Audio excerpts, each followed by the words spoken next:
4200 টাকা এখানেই, 4200-4300 টাকা করে এখানেই কেনা। এক সপ্তাহ তুলনায় বাজার তো প্রতিদিনই 2 টাকা 3 টাকা করে মাইনাস। প্রিয় দর্শক শ্রোতা মণ্ডলী, আসসালামু আলাইকুম। সবাই কেমন আছেন? প্রিয় দর্শক, আজ 1 সেপ্টেম্বর 2024 রোজ রবিবার। অবস্থান করছি পাবনা জেলার সেই উত্তরবঙ্গের বৃহত্তর হাট, পেঁয়াজের হাট, আতাইকুল্লা পেঁয়াজের হাট থেকে সরাসরি আপনি জানিয়ে দেব আজকে সর্বশেষ কি পরিস্থিতি। প্রিয় দর্শক, আছে প্রকারভেদে পেঁয়াজ বিক্রি হয়েছে, সেটাই আপনাদের কেমন দামে বিক্রি হয়েছে সেটা আপনি জানিয়ে দেওয়ার চেষ্টা করব। চলুন এক ব্যাপারী ভাষার কথা বলার চেষ্টা করব। সর্বশেষ পরিস্থিতি আতাইকুল্লা হাট।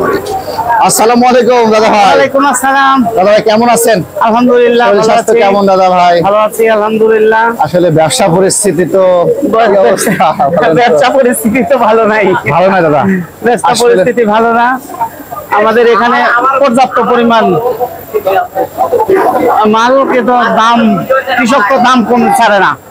4200 টাকা এখানেই, 4200-4300 টাকা করে এখানেই কেনা। পার প্রতি 5 টাকা আবার খরচ, আবার 5 টাকা পার কেজিতে খরচ।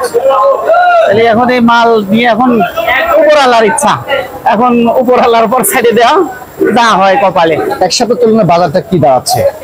এক সপ্তাহ তুলনায় বাজারটা কি দাঁড়ালো? এক সপ্তাহ তুলনায় বাজার তো প্রতিদিনই 2 টাকা 3 টাকা করে মাইনাস। প্রতিদিন 2 টাকা 3 টাকা করে প্রতিদিন মাইনাস হচ্ছে। আমি শুনলাম আপনার মাল এখনো অনেক রয়েছে। এখনো মানে আড়তে কোনো মালই বিক্রি নাই। আজকে বিগত এক সপ্তাহ যে মাল পাঠাইছি 2 বস্তা মাল বিক্রি হয়েছে। কত বস্তা পাঠিয়েছিলেন? পাঠিয়েছিলাম 52 বস্তা। 52 বস্তা? 52 বস্তা। ওটা কেমন রেট ছিল? তাতে ওই যে 4200-4300 করে কেনা ছিল এই বাজারটা, এই বাজার থেকে। এখন আমাদের মাল মানে অরিজিনাল দেশি মাল তো, এবং সবচেয়ে বড় মাল। আপনি তো কোয়ালিটি মাল। কোথায় দেন পাঠায়? আপনি পাঠান কোথায় যেন? আমাদের চৌরাস্তা গাউসিয়া। গাউসিয়া। এটা মাথা নেয়, মাথা নেয় শুধু মাথা। আসলে এই যে পরিস্থিতি যাচ্ছে বাজারটা 100 টাকা কেজি উপরে, তাহলে এই পরিস্থিতি থাকলে ব্যবসার কি অবস্থা? এখন ব্যবসা এর ভেতরে, এখন আমাদের ব্যবসায় চিন্তা করে তো আমরা তো নিয়মিত মাল কিনতে থাকি। এখন লাভ লস পরে চিন্তা করে। বাজারটা কি বাড়তে পারে? বাজারটা না, বাজার তো চারপাশ থেকে তো আমাদের বাইরে থেকে অনেক আসতেছে, পেঁয়াজ অলরেডি 4টা দেশ থেকে আবার আসতেছে। সেক্ষেত্রে আমরা প্রচন্ড সংখ্যায় পড়ে যাব, প্রচন্ড সংখ্যায় পড়ে যাব। কালকে আসছে থাইল্যান্ড থেকে। থাইল্যান্ড থেকে শুনছি, আজকেও আমরা ইয়েতে দেখলাম, নেটে দেখলাম, ইয়ে থেকে পাকিস্তান থেকে পেঁয়াজ আসতেছে, চীন থেকে আসতেছে। সেক্ষেত্রে এখন পরবর্তী ভবিষ্যৎ যে কি, এটা অনিশ্চিত। এই তো ব্যবসায় অনিশ্চিত, এর ভেতরেই আছি, লাভ লস মিলাই আছি আর কি। বাজারে টিকে থাকতে হয়। প্রতিনিয়ত আমরা পেঁয়াজের ব্যবসার সাথে জড়িত, যার কারণে সবসময় এখন বাড়তি দামেও কিনতে হয়, কম দামেও কিনতে হয়। আসলে সরকার বা ছাত্র যে নির্ধারণ করে দিয়েছিল 70 টাকা কেজি, সেটা কি আসবে আদৌ? 70 টাকা কেজি পেঁয়াজ আসলে কৃষক তো আর লস দিয়ে বিক্রি করবে না। এখন মূল কারিগর হচ্ছে কৃষক। তারা যদি এখন মার্কেটে মাল না ছাড়ে, যেদিনই মার্কেটে বাজারে একটু দাম কম, ওই দিন কৃষক মাল আনে না, নিয়ে চলে যায়। মাল 4000, 4200-4300 কিনতে হয়, এর নিচে কেনা যায় না। সেক্ষেত্রে তাহলে আমরা কিভাবে 70 টাকা? আড়তদার বা মহাজনরা কি বলে? আড়তদার মহাজন ওখান থেকে বারবার ফোন দিতেছে মাল না কেনার জন্য, আগের মাল বিক্রি করতে পারতেছে না, তারপরে রিস্ক নিয়ে কিনতেছি। এই যে বাজার অবস্থা খুবই খারাপ, খুবই খারাপ।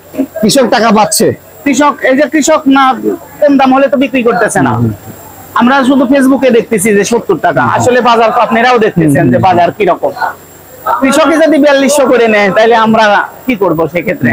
আর দাম কমার এটাই হয়, সেটা হচ্ছে কৃষকের তো লস দিয়ে মাল বিক্রি করবে না। সেক্ষেত্রে যে পর্যন্ত মাল কৃষকের হাতে আছে, নতুন মৌসুম থেকে হয়তো বাজার নিয়ন্ত্রণে সম্ভব।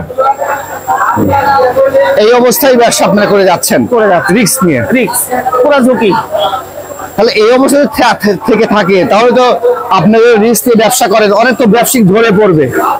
এখন আগে আমাদের এই অবস্থা ছিল, এখন বর্তমানেও আপনারা তো বাজার নিয়ন্ত্রণ দেখতেছেন যে কিভাবে কি হচ্ছে।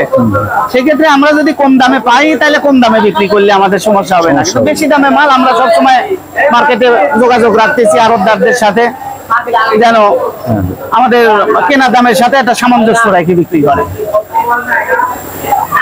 আমাদের ওই 58 টাকা হোক, কিন্তু ওই ধরনের আহামরি লাভ দরকার নেই। আপনারা চাচ্ছেন সুস্থ তদন্ত করে সুস্থ সঠিক একটা নির্ধারণ করে দেওয়া হোক। সঠিক নির্ধারণ, তাহলে নির্ধারণ হলে কৃষক ওই দামে বিক্রি করতে পারবে, আমরাও কিনতে পারবো, আমরাও বিক্রি করতে পারবো, সাধারণ জনগণও পারবে। উপকৃত হবে। মানে বাজার তো উলট পালট, বাজার উলট পালট, এক একদিন এক একটা, দেখতেই তো পাচ্ছেন যে এক একদিন কোনোদিন 4800, 4500, 4300, 4000 এরকম অবস্থা। তাহলে এই পরিস্থিতি থাকলে তো খুবই খারাপ খুবই অবস্থা। খারাপ অবস্থা, এখন এর ভেতরেই টিকে আছে, হ্যাঁ, হ্যাঁ। এই আর কি। আচ্ছা বড় ভাই, অনেক অনেক ধন্যবাদ বড় ভাই। আসলে প্রিয় দর্শক, আমরা সরাসরি আজকে 1/9/2024 রোজ রবিবারের আতাইকুলার হাট সরাসরি কিন্তু আমরা দেখাচ্ছি। আমরা কিন্তু কথা বললাম ব্যবসায়িক ভাইয়ের সাথে, সর্বশেষ কি পরিস্থিতি সেটাই কিন্তু জানালাম আপনাদের। আজকে হাটে বাজারে কি পরিস্থিতি আমাদের জানাবেন। আজকের মতো এখানে বিদায় নিচ্ছি। আল্লাহ হাফেজ বড় ভাই, আল্লাহ হাফেজ। আল্লাহ হাফেজ।